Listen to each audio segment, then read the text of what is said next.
right. All right. I didn't like that. Hold on. Yeah. Do it right. Streamlabs. What the heck was that? What kind of transition was that?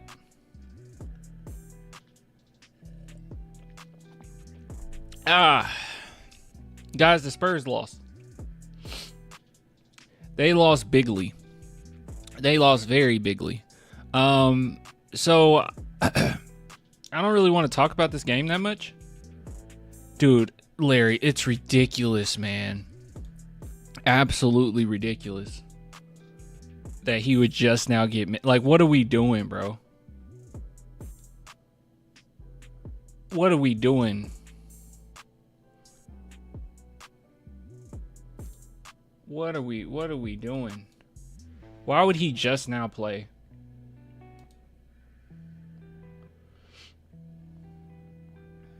Hold on, give me a second.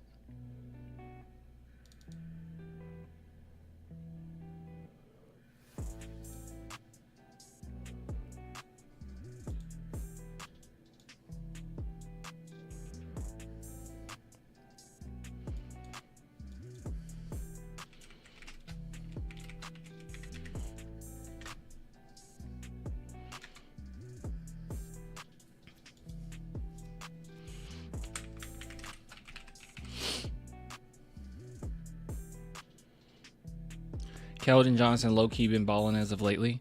I'm going to be insufferable, okay? Hold on. Oh, goodness. Oh, excuse me. I'm going to be insufferable, okay? Keldon Johnson only balling out when the Spurs are at their worst and you have to solely rely on him to get to the rim and create anything isn't actually a good thing. Because at the end of the day, you got to fit within a system with Wemby playing good team ball, and unfortunately, too often than not all the time, but too often than not, Keldon Johnson has tunnel vision and doesn't play well, and his defense has continuously been bad. But him shining, just don't fall for it. Him shining when the Spurs suck isn't a flex. And honestly, I kind of expected it. Keldon Johnson over Vassell? No, Vassell's a better talent than Keldon Johnson. He's a better player than Keldon. What the heck is...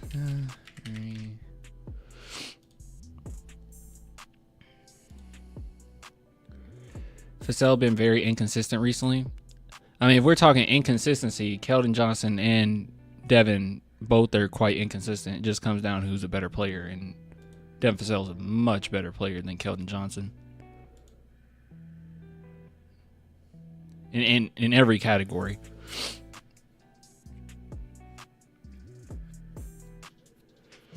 I don't know about drawing fouls, though. I feel like Keldon's pretty good at drawing fouls. More so than Devin. Oh my goodness, hold on. Oh goodness. I'll take KJ's passion to get buckets even with his tunnel vision and D over all of his... And bad D... No, you don't. You don't want that. And as far as passion, bro, you can't quantify that. Keldon Johnson game has always been predicated on getting to the rim with tunnel vision, you know, and having some energy.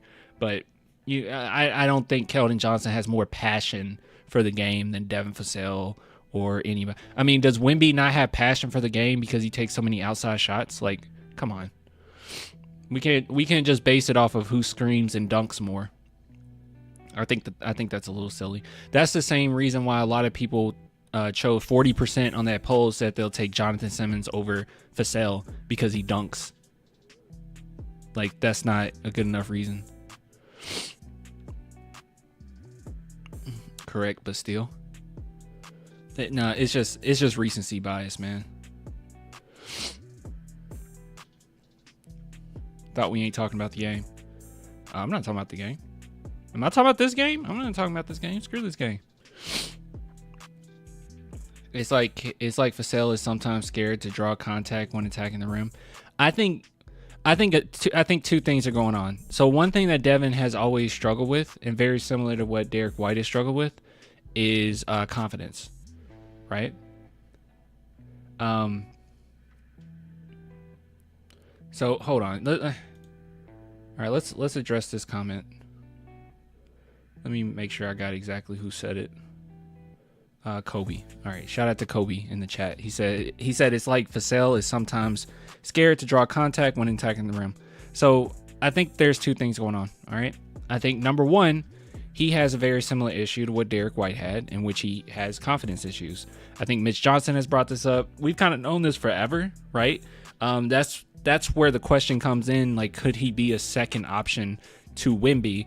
In which didn't really think he could. I did think that he would benefit a lot from Chris Paul, but I also wasn't expecting all the injuries.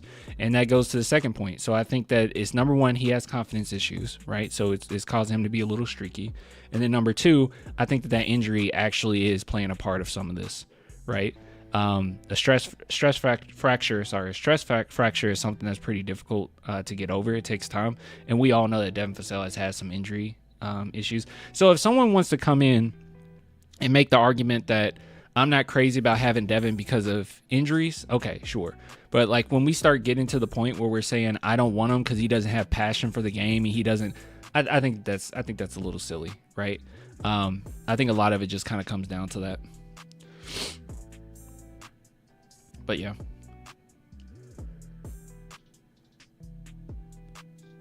Keldon is raising his trade value. I really hope you guys don't. I really hope you guys don't fall for the, because it's going to be the same. I think it's been enough. I think it's been consistent at this point where I could sit back and say, I don't think Keldon Johnson fits when you have a structured team. I just don't think with the direction Spurs going in, I don't think he fits when you have a structured team. I don't think he's that valuable. When you have to play full on team ball, but when the Spurs are a bad team and you have to solely rely on him, he looks great. He stands out from the rest because no one can really find their shot right now, right? I mean, we have Steph Castle who can't shoot outside shots, but he can manage to get to the rim, but he makes a lot of mistakes himself. We got Devin Vassell, who is primarily, I mean, he's a 3-level scorer, but primarily an outside shooter, and he cannot find his rhythm, right? And he has that injury going on, so it's tough for him. So, I mean, who is it that can get to the rim? Fox, but Fox has been struggling lately. He's been struggling a little bit. Chris Paul can't get to the rim. Not really. Not like he used to. So it kind of comes down to Keldon. So, of course, he's going to look good. And then we'll sit back and say, he's the only one with passion because he's getting to the rim. It's like, no, he's just always been that type of player. And now you have a team right now that is kind of reliant on him to do that. And when a team has to rely on Keldon and solely Keldon, he looks great. But we don't win. And when he has to take on a strict role-playing role, he doesn't look that great, right? He ended up being one of the worst shooters in the NBA. I'm not just saying that. It's like statistically, he was like 6th or 7th worst shooter in the NBA, surrounded around young guys, mind you, like really young guys. Steph Castle being number 1 on that category. He looks bad, but he looks good when we're bad. He looks bad when we're good. I don't like that.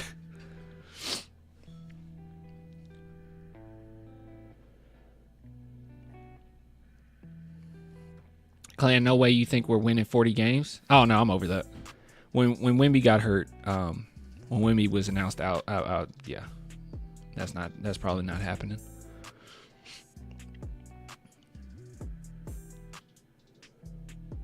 Shot attempts matter in terms of production,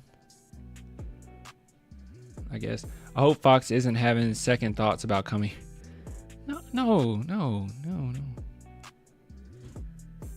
And if he is, dude, I'm sorry. Let's be real here. He wanted to come to San Antonio. He knows they're in the midst of a rebuild. He knew that Popovich was out. Yeah, sure, the stuff happened with Wemby, but like, I don't think that he was thinking, yeah, when I go there this season, we're winning the championship. I don't think he was thinking that. Clan, what's your letterbox profile? It is Clan the Film Fan.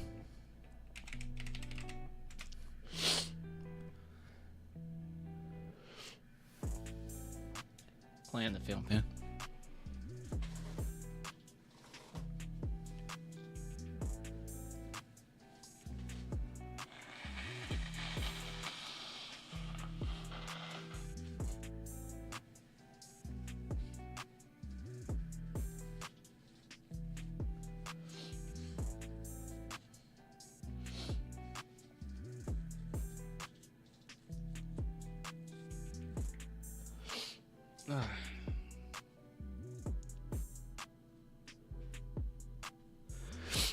Clan, you got to speak to the bigger issue. The Spurs have organization issues. They don't play Zach Collins, but the Bulls use him over 30 minutes in a game. Plus, he plays well. I mean, I don't care that he played well with the Bulls. I mean, there's could be a plethora of reason why he played well with the Bulls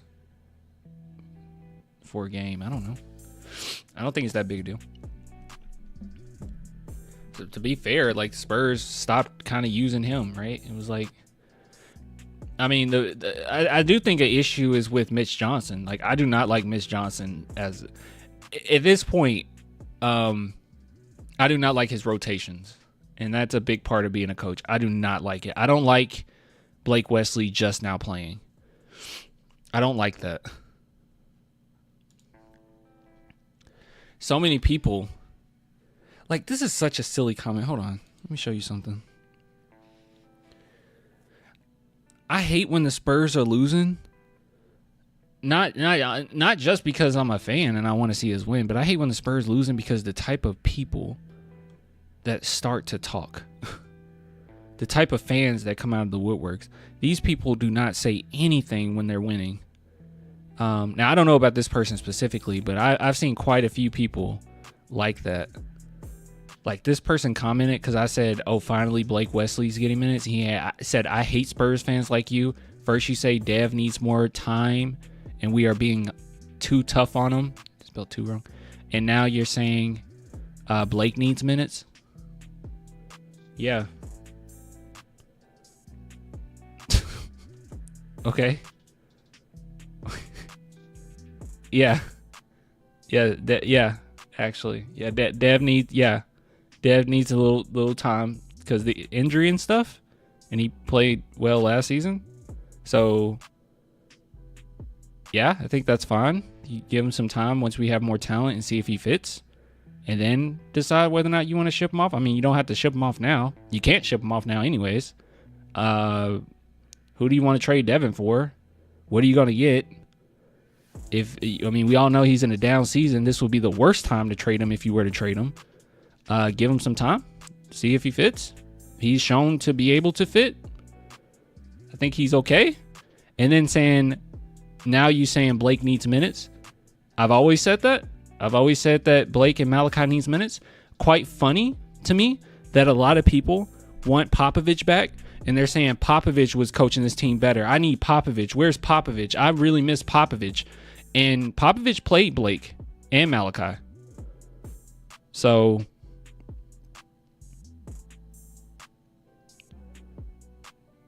is Mitch Johnson a better coach than Pop?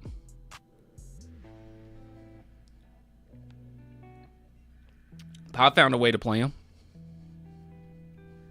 What are we talking about? So stupid. A stupid comment. Oh, man. You're just biased. If it was up to you, our starting lineup would be Blake, Devin, Keldon, Jeremy, and Wemby. That's so stupid. That is so stupid. What? I want to I want to quote this and just say, what a stupid comment. What? You know what?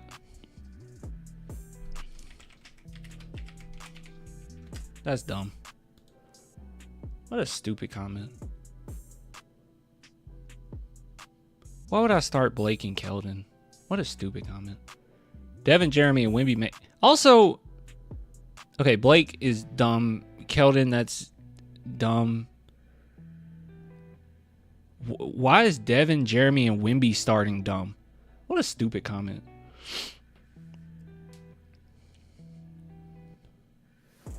Wesley should have played more. Maybe he would have reached 2 points. These people are worse, bro. The worst people come out when the Spurs are losing. I swear. It's so irritating.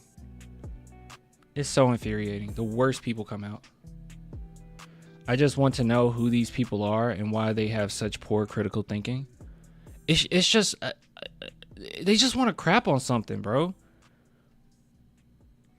Feels like I don't know. It feels like a 2007 Xbox Call of Duty lobby, man. Like, you just want to crap on something. Like, you don't actually want to talk about it or think through anything.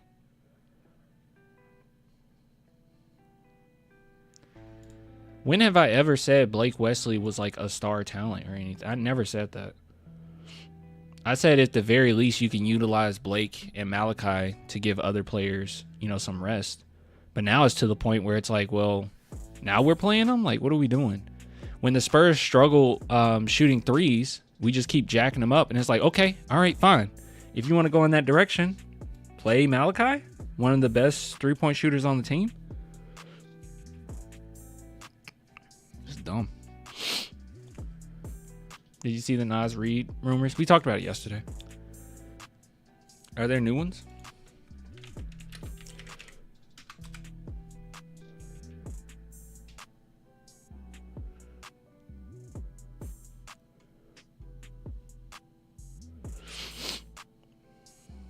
No, there's no new rumors.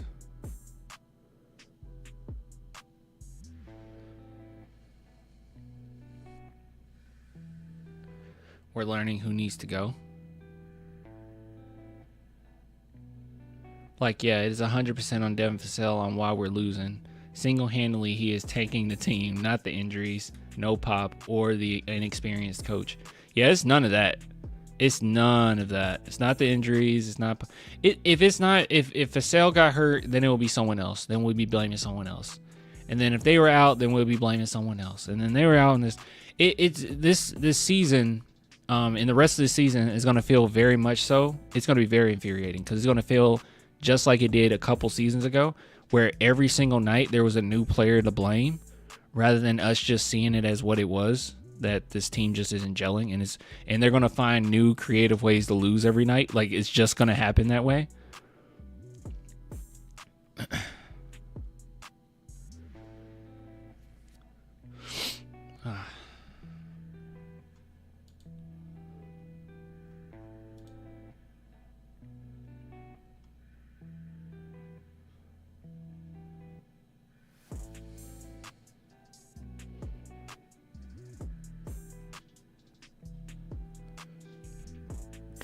Ooh.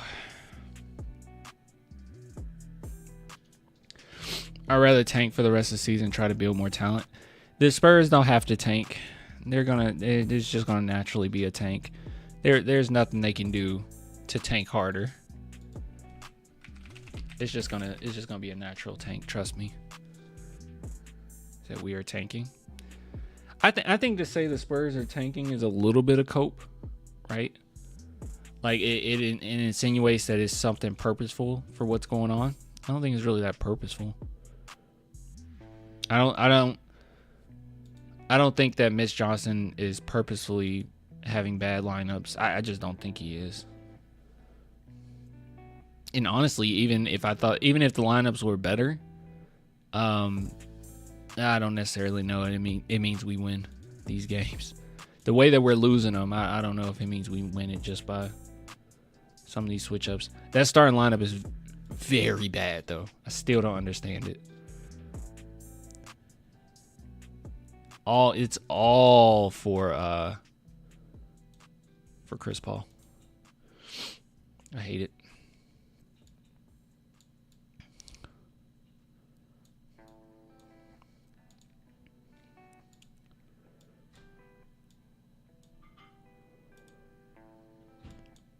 Mitch is messing with Castle's head with his minutes.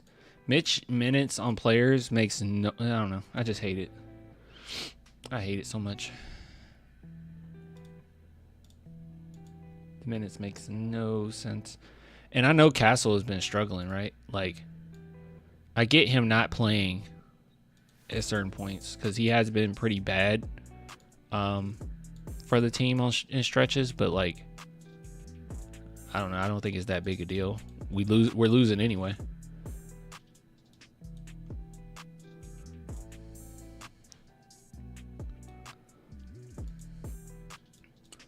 I'm just not convinced that there's no value in playing Blake Wesley or Malachi. Unless they're already considering moving them. Which, once again, I mean, you have to play him to get more value. Blake Wesley has speed. He's super fast. He had a lot of good cuts in there. And he made some pretty good, pretty decent decisions. He just missed some shots. Hold on, let me look at the stats. I don't even remember the stats for this game.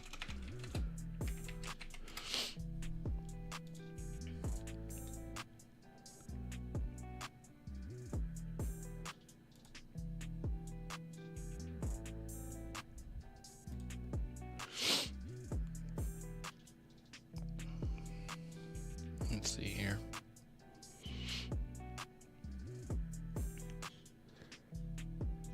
Yeah, he only played 11 minutes, went 2 for 4. He played some pretty, but in those 11 minutes, 5 assists and 5 points is pretty, like, really not pretty. That's actually really good. It's actually really good. See, stuff like this, I don't even know what people are talking about. Wow, you said Blake Wesley should get more minutes, and then like in this game, he had 5 points and 5 assists in 11 minutes. What are we even going on about? How am I the crazy one here? Can someone explain that to me? This is why I don't stat watch. I do not stat watch. I only look at the stats.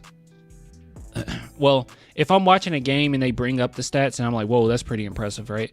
But like, I usually only bring up the stats when I'm live, when I'm actually live streaming. And I see what everyone had. Because I think that stat watching can really, like, it can really convince you that someone had a bad game when they actually had a good one, right? Like Sohan, for instance, he's always gonna look like his stats are always gonna look kind of like this, right? It's not gonna be till the playoffs when everyone notices how good he actually is. 12 minutes for Sohan is crazy, by the way. But like Blake Wesley, even statistically, he did well. So I don't know what they're basing this off of. I watched the game. He looked good. He looked rusty, but he looked good. 5 points, 5 assists. What are we crying about? Our bench outscored the starters. The starters suck. This is a sucky starting lineup. It's a dumb starting lineup. It's a dumb, sucky starting lineup. It sucks so bad. I don't think you guys understand how stupid this starting lineup is. Chris Paul starting with De'Aaron Fox is stupid. I'm sorry, it is stupid. Those two play completely different games. De'Aaron Fox wants to speed it up. Chris Paul wants to slow it down. Put Chris Paul on the bench. Start Jeremy Sohan. Set the tone early. You know what else sucks about this starting lineup? You want to know what else sucks about it? De'Aaron Fox. Okay, maybe I should talk about this game a little bit. Okay, I said I wouldn't talk about the game, but maybe we should. All right, we'll make a segment out of this. I have to talk about this. If a lot of people are coping, saying that the Spurs are tanking, I don't necessarily think that's the case. The bad lineups have been here and apparent for a long time. The bad rotations have been there the entire time. So I don't think that the Spurs are tanking. But I do want to rant a little bit. And we're going to lose games, right? I'm completely content with that. I'm over my whole we're going to get 40 wins thing. I'm past that. I don't think that's going to happen. Because of all the injuries. I think my camera just stopped for a minute. Because of all the injuries, because of Mitch Johnson being inexperienced, because of Just so much. It's just so much going on with this team right now. So yeah, we're gonna struggle, and that's okay. That's okay. This upcoming draft is great. We'll talk more about that, when we get closer. So that'll be fun. That'll be really fun, actually. I know a lot of people want those segments. But for now, right now, these games, I do think the Spurs are attempting to win them. And I will say this time and time again. I can give you a few reasons why I think this is the case. Time and time again, this starting lineup, I'm going to keep saying it, is very dumb. Now, let me preface by saying this. If I was the San Antonio Spurs coach, I would suck. All right? You got 106 to 118 guys. We would lose 70 to 150. Okay? I could not coach an NBA team, obviously. None of you guys could either. Okay? None of us. All right? I know that we're kind of, we critique the team or whatnot, and that's totally fine. Let me say that. But I will say this. Okay? It's fine to critique. And this right here, this specific thing is very dumb to me. Makes zero sense. Starting Chris Paul with De'Aaron Fox first and foremost is very dumb to me, because Chris Paul, he likes to slow things down. De'Aaron Fox likes to speed things up. They don't fit on the court together. They just don't. It's silly. Chris Paul should not be in the starting lineup. I'm sure it's just due to the promise that they made for him, and I guess there's value in that, right? So sure, but man, what a terrible starting lineup. So that doesn't work. Those two, relegating De'Aaron Fox to the shooting guard position and seeing Fox just speed down the court and then slow down to give it to Chris Paul is just bothers the crap out of me. I hate it so much. So that's number one. That's number one thing that's very dumb about the starting lineup. Number two, De'Aaron Fox is a very good pick and roll ball handler, like a really good one. Chris Paul is as well. But you don't have anybody on the court that can run a proper pick and roll. Like no offense to Biyombo, right? But he just got here, older veteran, whatever.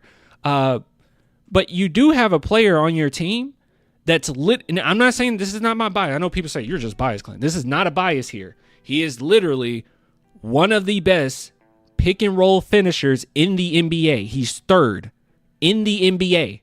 All players in the NBA, he is third pick and roll or finisher. Jeremy Sohan. You could start Jeremy Sohan and boom. What did Kendrick say? Boom, bop, bam. All right. We'll all understand. If you just start him, Chris Paul and De'Aaron, even you want to start these two together, Chris Paul and De'Aaron Fox will be able to take advantage of that. Okay? So you would at least be able to get some points that way, right? And also, starting Sohan would also give you some more defense, because let's just be honest, this starting lineup is not cutting it. Chris Paul he's an okay defender. He's a fine defender, right? De'Aaron Fox is a fine defender. I mean, last game he had like 6 steals. Like he's capable of playing some pretty good defense. Devin Vassell, he's not a point of attack defender or anything like that. He's good in the lanes, right? Like everyone's just like okay. They're sufficient defenders. Harrison Barnes is okay. Biyombo's all right. It's just everybody's just like, oh, okay, they're good. But it's like, dude, you can set the tone early if you start Sohan. You can set the tone early even if you start at Castle. Why not? Why not? You're not getting great scoring out of this starting lineup. You're not getting great defense. Throw in a defender. Why not? I don't get it.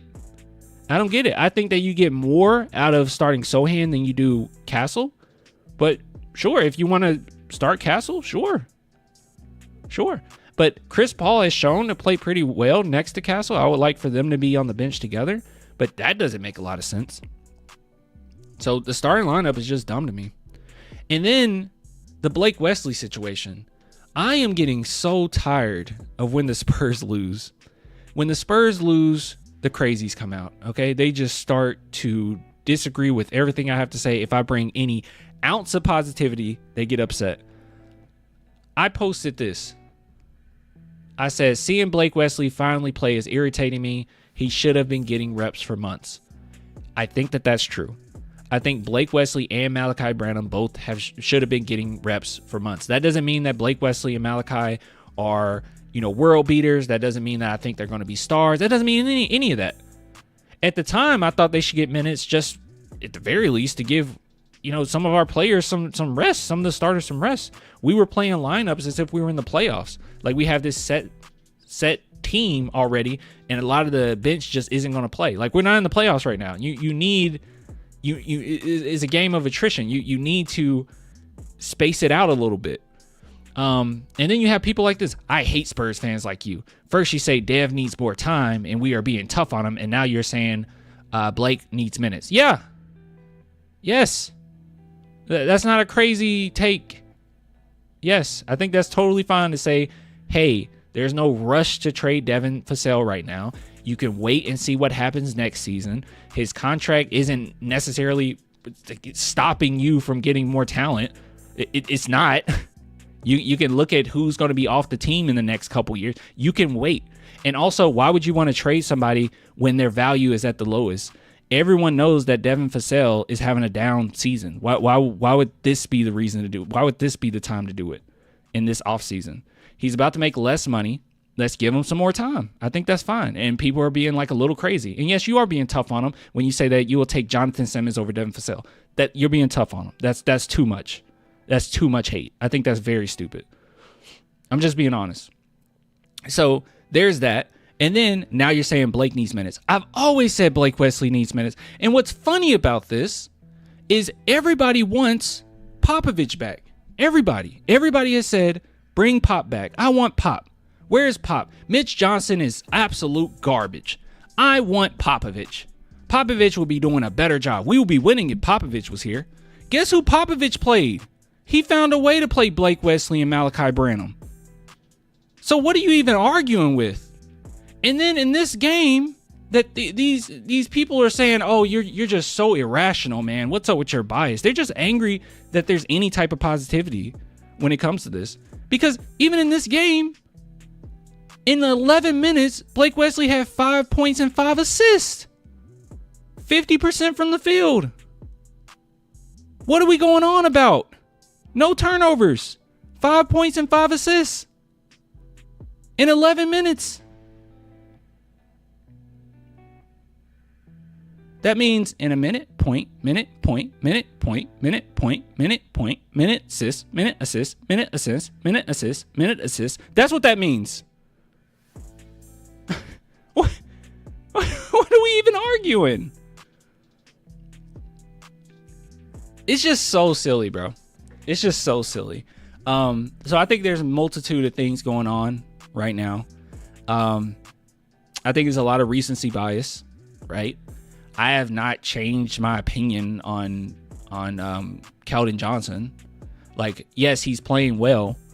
I don't really like the idea of playing well when the team is bad and being quite bad when the team is really good and everyone's hitting on cylinders, on all cylinders. Not the biggest fan of that. But yeah, so that's my take. I think the starting lineup doesn't make sense. I think it's a weak starting lineup. I don't think you can win like this. This is a very bad starting lineup. And then when you look at the bench, yeah, I think you can play Malachi. I think you can play Blake Wesley. There's been many a times this season where the Spurs have jacked up so many threes. And then it just makes you wonder. I mean, look at this game. You jacked up 39, 18% from the field. You kept missing them. Why not put Malachi in there? It's the best. I'm pretty sure he's the best three-point shooter on the team this season.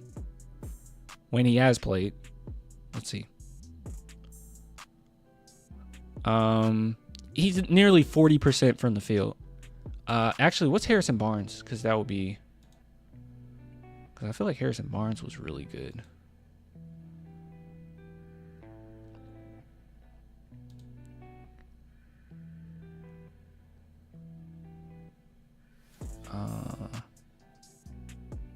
Harrison Barnes...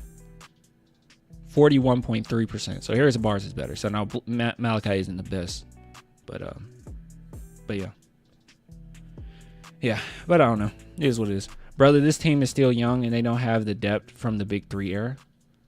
I don't know if you responded to me or not. I agree though. I wouldn't disagree with that. Yeah, it's like the idea is just so crazy. It's like it when the Spurs are losing, there's nothing you can say. Like there's nothing that you can say that's positive. The only thing that will suffice is everyone's trash. They need to be traded. They're all garbage. Mitch Johnson is horrible, which I've said I think he's been pretty bad.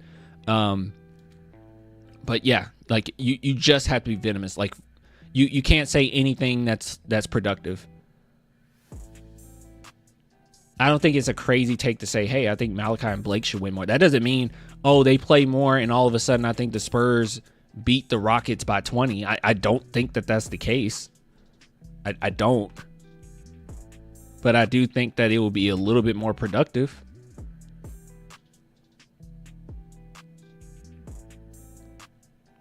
And also complaining about our bench or complaining about guys not playing that well when they do play, which I don't even know what that would be coming from because Blake Wesley did play well. They will be rusty because they don't play. You know? I'm not convinced that Malachi Branham is just so bad. He's so terrible. I've seen him play. I've seen him play enough. I've seen Popovich use him in pretty creative ways. I've seen him play pretty well. I'm not convinced that he's so bad that he can't get, a few minutes on the court. Especially in a game like this. Garbage time in a game like this is crazy. Our whole starting lineup should have had, 10 minutes. Horrible.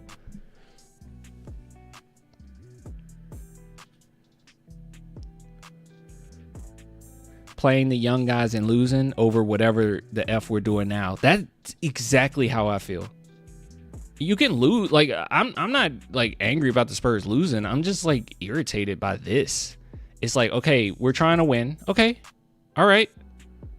Then try to win. Like, don't halfway do this. Like, okay, we're going to play our vets. Okay. Can we put a defender in the starting lineup at least? Nah, we can't do that. Oh. Okay, well, can we at least play our best defender more than 12 minutes? No, we can't do that. We can't do that. That boy only getting 12. Oh, okay. Well, like, if he's not going to play, can we at least like see what Blake Wesley can? Yeah. Maybe. I'll think about it. Like, come on. I don't know. That's my take on it. I think I hate times like this because losing is fine right now. Like, I'm not actually angry at the Spurs. Just kind of letting it play out. But it brings out the worst fans, man. It brings out some of the worst people. Ugh. G Money cursed Wemby clan? Nah. G Money cool. G Money's cool. But clan, we are blaming Mitch. But from an organizational standpoint, they are allowing these rotations to happen. The way that the Spurs operate, at least from my understanding, is they don't butt into every department's business. You know what I mean? It could have very well been discussed that, yeah, we're going to kind of go for a little tank or whatever, just kind of experiment, do what you want to do. It could very well be that. But for the most part, they don't really butt in. Like, Popovich doesn't butt into the scouting process. Like, they ask him about it, and he knows of it, but like he doesn't like butt in and say you need to do this necessarily. So it seems like they're all in communication, but it's not. It could be way worse. You don't want the organization or the front office like butting into every coaching decision. You don't want that. Mitch lacks innovation and adaptation skill. I actually agree with that. I think especially the adaptation part. Well, not actually the innovation part too. But he's super young too, so.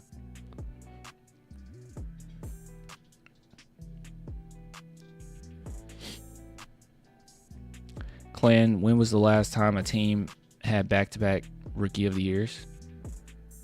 Oh, I don't know.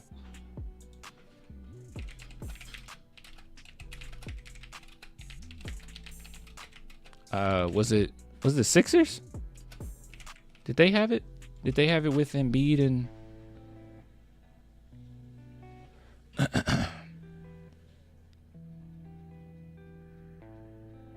It only happened once? Cat and Wiggins. Okay, so it only happened once?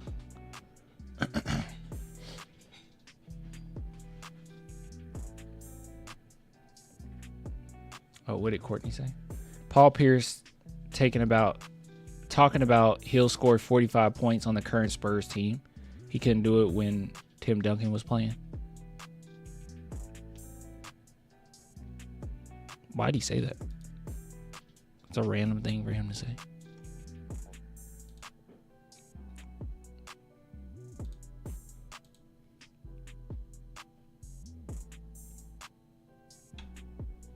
Is this, hold on.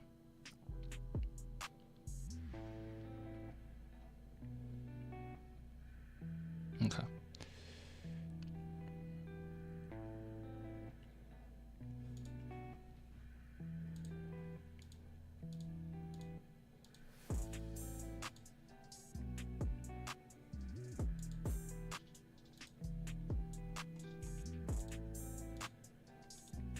We are too small. Yeah, we are.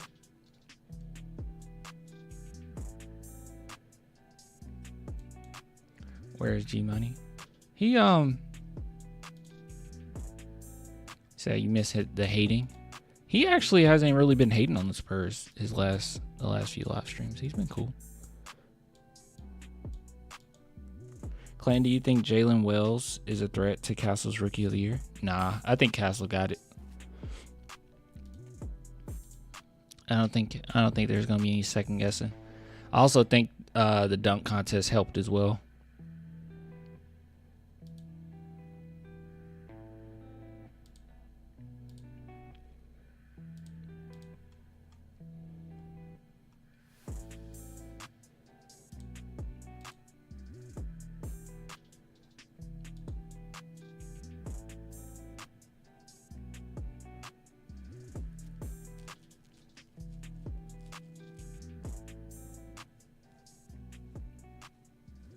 On the bright side, Devin Vassell played well in the second half for about 7 minutes only. Yeah, he's gonna be inconsistent. Like, there's no way around this.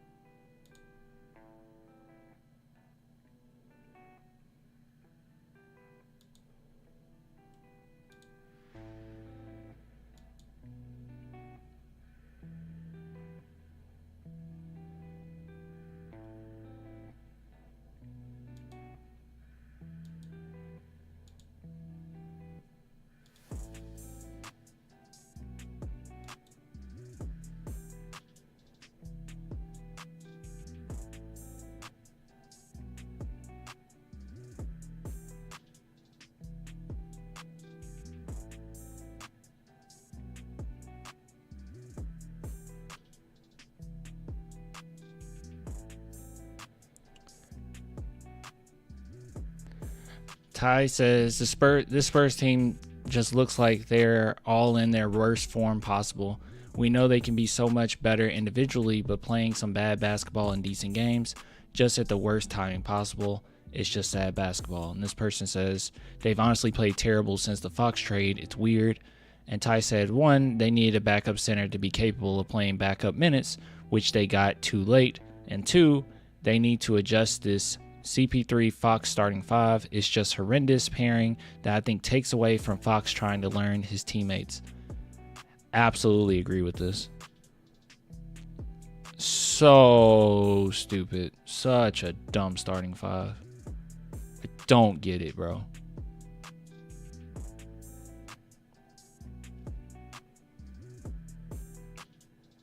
Devin Vassell is making $27 million a year. Okay.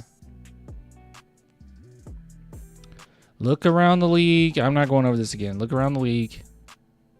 His contract isn't that bad. He's in a down year, sure. But we know he's capable of being better. Let's just give it a minute. It's all right. But yes, yeah. He's making 27. Well, he's making 29. He's about to make 27. But his contract, if you look at other contracts around the league, it's not that bad. It's not as bad as you think. You got to think about the percentage of the cap that is taken up in the new CPA. Yeah, I mean, Supermaxes are going crazy high. Not what it used to be. Guys' numbers are not what it used to be. Clan, you... Oh, gosh. Clan, you said his contract isn't that bad, but it admits it's bad. Okay, thanks, Clan. No, it's not bad at all. I don't think it's a bad contract. I think the contract makes sense. Also, it's a diminishing contract, so it goes from 29 to 27 to 24. Totally fine. And by the time that the Spurs are really ramping things up and starting to sign some new contracts, I mean, you can kind of make a decision from there. But it's not a bad contract. Look around the league, man. Look what people are making. Dejounte's making 29, right? And then they're going to make 31, 33. He's not even playing right now. He's injured.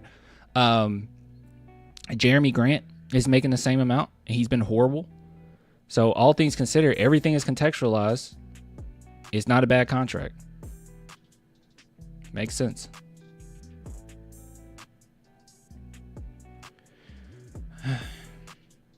Clan, did you see when they put Keldon in at center? It's been a wild ride. All right, I'll just say that.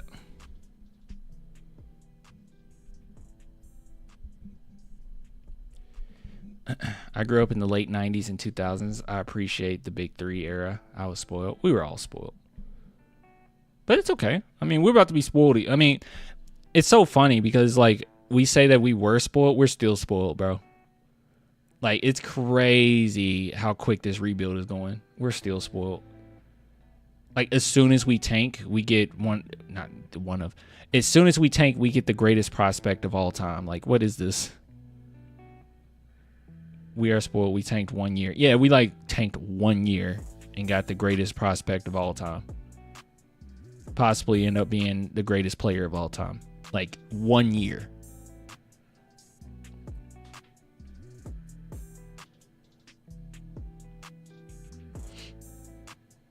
I was born in 95. We were born around the same time. At least we ain't DC, Charlotte, or Orlando. Yeah, I mean, things can be way worse. Like, the Spurs are just, I mean, we're losing games, but it's okay. We still surpassed how much we won last season. Which, if Wemby was okay, we would even more so surpass it, but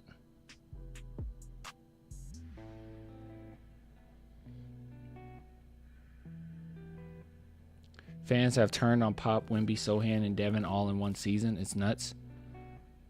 I don't know if fans have turned on Wemby. Has fans turned on Wemby? I don't think fans have turned on Wemby. Maybe slightly underestimating how good Wemby is going to be. I mean, I haven't seen people like be that as excited as they were. People were calling Wemby weak for being gassed. They for sure turn on. Oh yeah, I guess people did do that. But yeah, people turn on Pop. They turned on Sohan last season, so that's nothing new. Turned on Pop until he had a stroke, and then now like people are like, hey, I kind of want Pop back. And then yeah, obviously Devin. Fans are horrible. Fans are horrible when you're losing.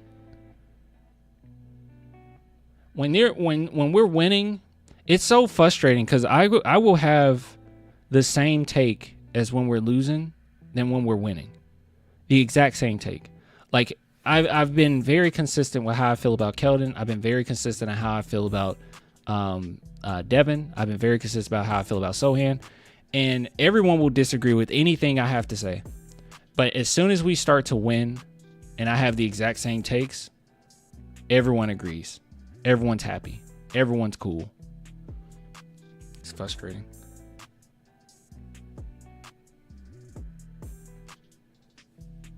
Man, I don't know if casual fans really realize how special Wemby actually is. I feel like casual fans outside of the Spurs do. And they just see some highlights here and there. Post game? I don't want to see that. 49 wins incoming, go Spurs go. Would 49 wins actually be like us winning the rest of the season? Shout out Sohan. He has been consistent despite everything. He has always been consistent, but no one cares. That was low-key the start. Oh, what was? We got rid of DJ in 21.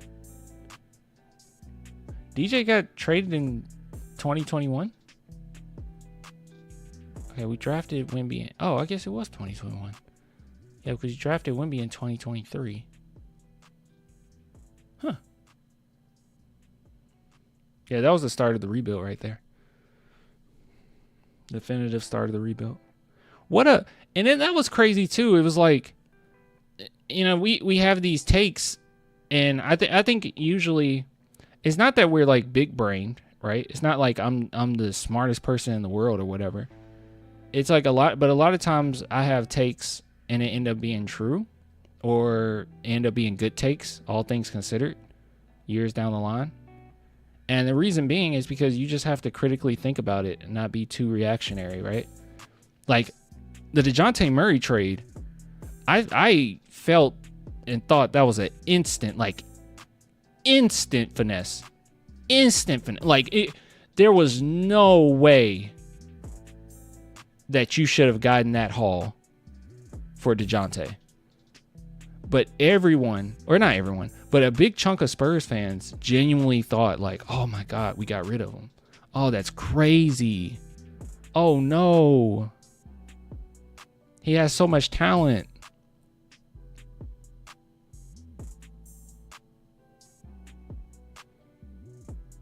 And I knew DeJounte's not a legitimate all-star. I mean, his numbers were very inflated.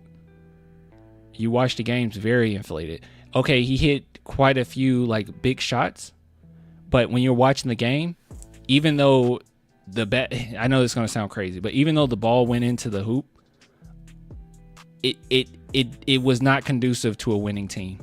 The way that he went about like closing games was very selfish. Like a player would be on fire, hot, right? He's the point guard. They're really, taking over. And then he would just try to take the limelight from them and take the shot himself over and over. And you could say, oh, that's Kobe mentality or whatever, but it's like, no, that's just selfish basketball. He did it with, I remember one game in particular, and he really showboated too. Derek White was making some key plays down the stretch, right? And it was obvious who should probably have the ball in their hands. And it just builds team chemistry. Okay, you win that game if you hit that shot, but you're not building team chemistry, right? When your backs are against the wall, are you really going to be able to win these tougher games? We could see in the play-in series how bad he was. But yeah, so like he didn't give anybody else the ball. He took the shot at the end. It was a big shot, don't get me wrong. But then he started like taunting, telling the team, the opposing team, get out of here, get out of my house. And it's like, that's cool, man, but like, you're not being a good teammate. DJ was fun to watch, but like he wasn't ever going to be number one if he stuck around. He was aight as a player. Yeah. And I never liked him off the court either. Like I used to talk about all that all the time, and people would get irritated by it. Like, oh my God, why are you talking about this? Why are you talking? And it's like, because it will translate. It will translate. It will eventually translate. It will be, something will eventually happen, and we'll see the true colors. Because all this stuff off the court was so weird. It was such weird behavior. All the slick disses, all the unfollowing my teammates, because I got taken out of the starting lineup, taking point guard out of my bio, like all this like weird small things where I was like, what's happening in the locker room for you to be acting this way? This is very strange. And then as soon as he leaves, he goes on a anti-Spurs tour. Oh, you're not going to win in the next 15 years. Oh, let me get on this podcast with Steven Jackson, a known Spurs hater, and say that they held me back and I should have played earlier than I did, when he literally played so quickly when he got to the Spurs. Yeah, if he's unpleasant off the court, then he's probably twice as bad in the locker room. I bring this up all the time, too. He just wasn't connected to San Antonio at all. Look at this.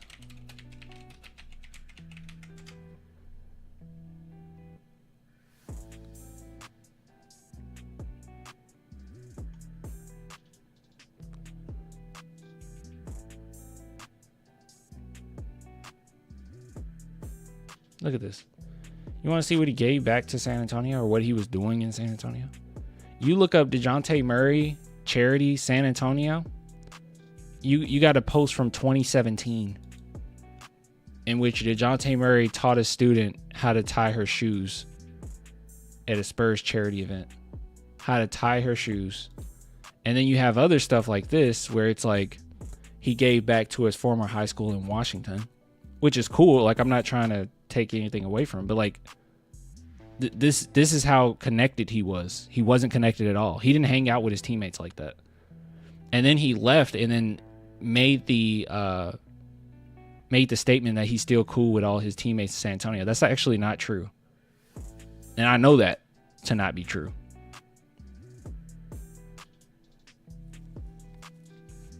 I don't flex sources a lot, but I know that to not be true.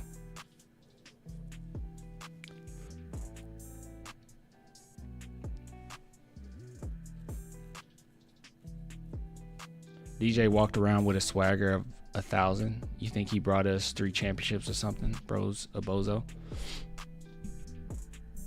He definitely has swagger. I'll say that. Clutch really helped that Dejounte Murray All-Star appearance.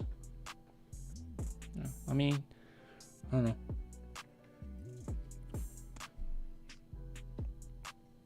DJ's dad dogged on Derek White. Yeah, he did. And then he dogged on me. When I criticized it, he got like really angry. And then said that, oh, I was just upset because he wouldn't come on my, what'd he say? My little, his little podcast. I'm like, what? I remember asking him to come on. He said, sure. And then it was like some time that went by.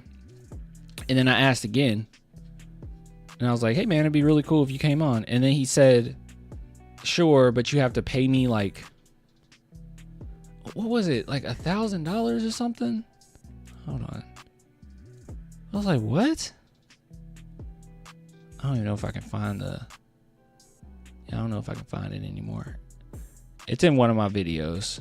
You could literally type in Clan the Spurs fan, Dejounte Murray's dad on YouTube and find that whole saga. That lasted for like a week. It was a lot of back and forths. Yeah, he 500. Oh, it was $500. His little podcast. Yep, 500. Okay, it was 500. I was like, $500. I feel like DJ let his dad post that. They weren't the closest. Yeah, they weren't the closest. But DJ's dad, like, I remember when he exposed Dejounte, that was weird. I thought that was weird. That he was like saying like Dejounte Murray was a bully. You know, that he was a bully growing up. That he tried to show like that he was in his life because DJ claimed that he wasn't. It was so weird. CP3 got ran off the court. What? What do you mean? Did I miss him?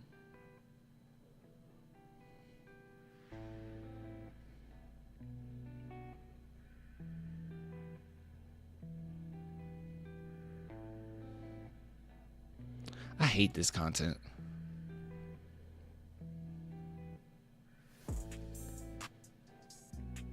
Like they catch those predators and they just beat them up. I hate that content. There's not like, what are you doing, man? I hate that content. It's terrible. Send them to the police, man. Like, what are we doing? What is this? Like, you just gonna beat them up? Like, what are you doing? I do like Skeeter Gene. He does a good job. Yeah, that's lame. It's whack. I hate it, bro. It's just like, it just feels like high school bullies having an excuse to bully. It's terrible. You know, it doesn't feel like they actually care. I feel like Skeeter Jean does a good job though. This guy, I feel like he genuinely does a good job. Like it's funny. Like he's genuinely really funny, but I think he does a good job. I think they care to an extent. You know, I think they do a good job. By the way, guys, I found this channel, which is really good. What's his name? Jovan Bradley. I have not. He reminds me of Vosh in the Glory days. I've been watching a lot of this. It's actually genuinely funny. He does like a bunch of debates. He does these call-ins, and they are very funny. He's quite educated. You'll learn something. But most importantly, he just kind of like dogs on people that are pretty dumb. But he talks politics, policy, stuff like that. I like Jovan. I was like, this dude's like genuinely funny. Some good stuff. Hope he grows. And I'm glad that I'm late to the punch. Isn't it so nice when you're late to something? Like you're late to a YouTube channel? Because all of these videos, I can just go back and watch them. Daima finale this Friday. Bro, that last Daima episode was quite dope. Wait, the finale? Oh. How long is it? Is it extra long? Because, like, yeah, we're at the final fight, but usually you'll have the final fight and then you need at least a couple episodes to kind of, you know, calm it down. To go back home and talk it out and talk about the future. I really hope they don't wipe their memory. You don't understand how irritated I would be if they just wipe their memory. But then you have to explain why. Can we just make Super not canon? Can we just say that entire Super series that we went through is no longer canon? Are we capable of doing that? Because a lot of Super was bad anyways. There's no memorable villains in Super. Well, Beerus and Whis are awesome, but like they're not really like villains, you know. Yep, 20 episodes, and I hear normal time. It's gonna be squeezed all in the final episode. Oh, all right. I just hope they don't wipe their memories.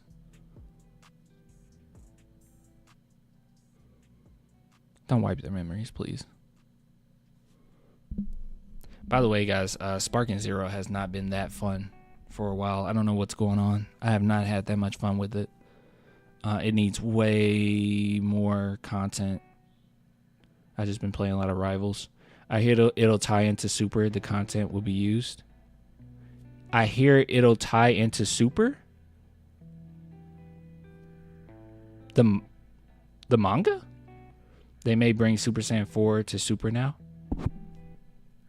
We have so many Super arcs that haven't been animated yet. How many Super arcs we have?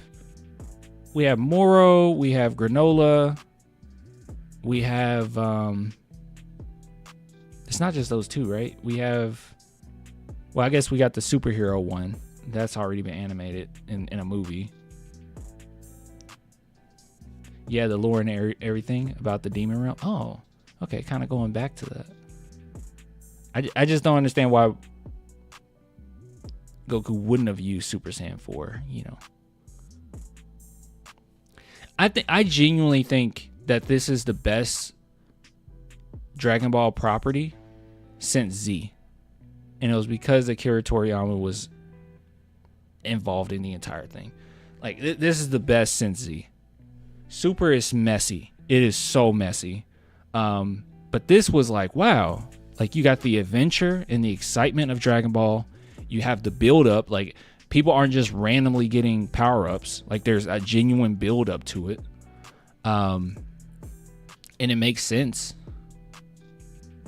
They have the whole thing with how much of an impact, and I mean, all shonen do this, you know, with a good, you know, protagonist, but how much of an impact Goku has on others just by being Goku. Like, I think that that's something that's been quite lost, especially in Super, where like he's just being a doofus the entire time, and it's like we're not getting to see that positive impact that Goku has on other people. Like, it's not always that, oh, he's just strong enough to take out the bad guy. Like, a big part of it is because of who he is as a person that makes other people make certain decisions that helps. Just helps the dire situation as a whole. I think that that's been missing, and it's really cool that they brought that into the Daima. It's like, oh, Goku being Goku, having that positive impact on people. Goku being serious. Well, I mean, he got serious in Super quite a bit. So.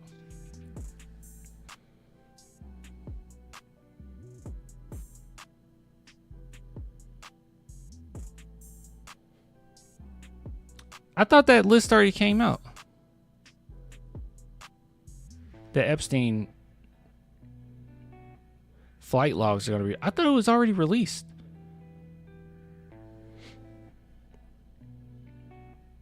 Trump went back and forth from Epstein Island a lot. I saw that. Wasn't that released already? We've been waiting for... No, I thought I could have sworn they already released. Was that like one small part of it? That was months ago. I don't know. It's going to be interesting, huh? It's going to be crazy if one of us is on that list. Oh, God.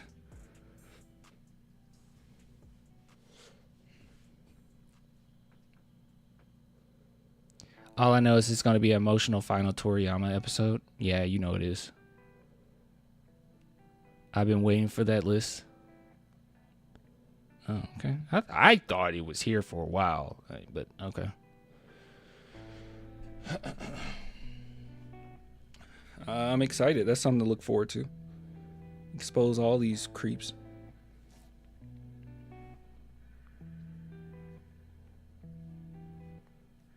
Pop's on the list. Pop would not be on that list. Hearing Josh Primo on that list. All I'm going to say about politics is free my dog Luigi.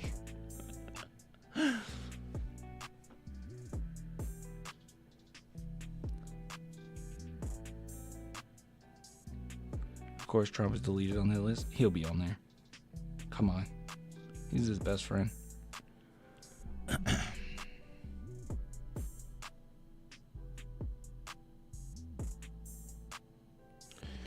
All right. I am going to hop off. One of Cosby's on it. I'm going to hop off. I will get with you guys later. When I go live again? Well, it's not about when I'll go. I have to go live tomorrow. I guess we'll go live tomorrow. No Stephen Castle postgame. Okay. Yeah, we'll go live tomorrow. So we'll talk about it. We'll talk about something. All right, y'all. Why Cosby? Why? Bleh. All right, everyone have a good night. I'll talk to you later. All right. 8-game losing streak. Let's go. Facing your Grizzlies next. Let's go. Time to lose. All right, y'all.